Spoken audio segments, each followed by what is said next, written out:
Timplang na natin ng salt and pepper. Then, yun na yun.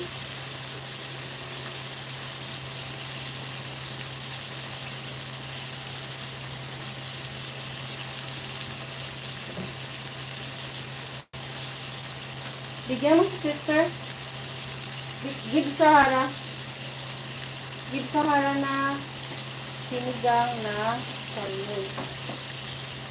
Ang ganda ng ano niya, color because of the tomato.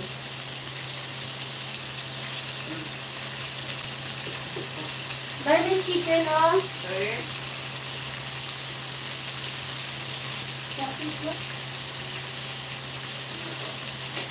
Interest ko.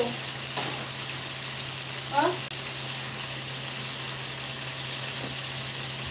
Busa na kung ilatay, wala na sa ako, diba? Why? I want it. Yeah. I want. I want to see that. Stop.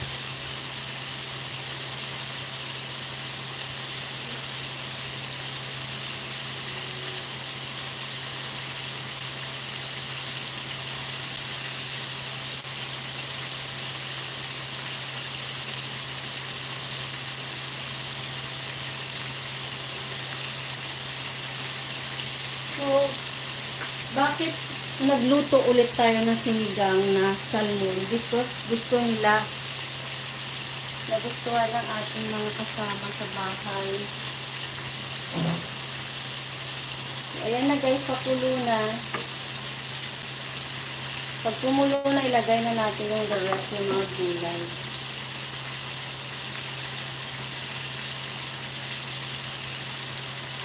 Maraming kamatis para masarap.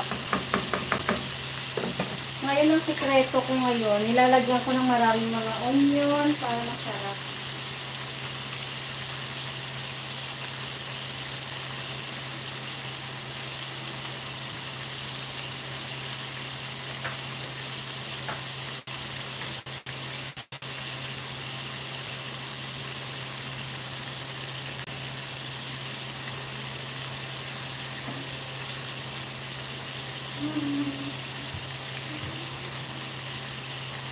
Ayan guys, kumukulo na siya. Pwede na natin ilagay ang pampaasin para maluto na yung pampaasin natin. So, isang buong ganito yung ilalagay natin. Okay? Lagay na natin. Ito muna para maasim na siya. Wala na sobrang asim. Harap na yun. Wow, look at that. Look at that. Wow. Parang restaurant.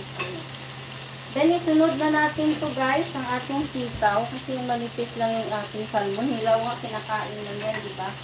So, hindi na tayo magpatumpik-tumpik pa. Panglagay na lang yan dyan. Para pagkulo ng sinigang, luto na. O, diba? Wala pang 5 minutes kung gusto mo makainin na, pwede na. Save natin. So, bago ko lang guys, gasan ko muna itong ating mga sinigang. Para hindi tayo ma-isipan dito ba. So, ang kangkong ko kasi naugasan ko na ito bago ilagay sa ref. Ngayon, sinugasan ko ulit kasi ilang araw na. Baka nagkaroon na ng ano, magulat-gulat. Kaya, maraming kangkong para masarap. Kangkong, very healthy naman. So, ayan, luto na rin yung ating piniprito. Parang hindi ako nasarapan kasi nga wala siyang anong tawag doon? Yung binibili na ready to fry na siya. Fry mix yun.